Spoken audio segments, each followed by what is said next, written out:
రాత్రి 12 దాటింది. చుట్టూ పూర్తిగా నిశ్శబ్దం.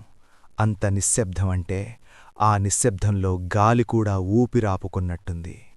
వీధి చివర చర్చి దగ్గర ఒక్క లైటు కూడా లేదు. అప్పుడే దూరంగా ఒక క్వైర్ సాంగ్ వినిపించింది. అది పాటలా లేదు, ఎవరో నెమ్మదిగా ఏడుస్తున్నట్టుంది. రామ్ ఆ శబ్దం వైపు నడవసాగాడు. చర్చి వెనకనే శ్మశానం. ఇక్కడ రాత్రి ఎవరూ ఉండరని అందరూ అంటారు. కాని ఆ పాట ఇంకా దగ్గరగా వినిపిస్తోంది. అప్పుడే గాలిలో వింత పూలవాసన. రామ్ ఆగిపోయాడు. చీకట్లో ఒక చిన్న కొవ్వొత్తి వెలుగు. ఆ వెలుగు దగ్గర ఒక అమ్మాయి నిల్చుంది. పొడవాటి జుట్టు. ఆమె కదలడం లేదు. ఆమె నెమ్మదిగా చెప్పింది, ఇక్కడ నువ్వొక్కడివి కాదు, నేను కూడా ఉన్నాను.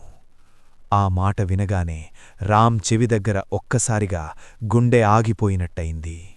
చర్చి గంట విరిగినట్టుగా మోగింది. శ్మశానం వైపు చూడగానే నీడలు కదులుతున్నాయి. అవి మనుషులా? కాదు, శరీరం లేని ఆకారాలు.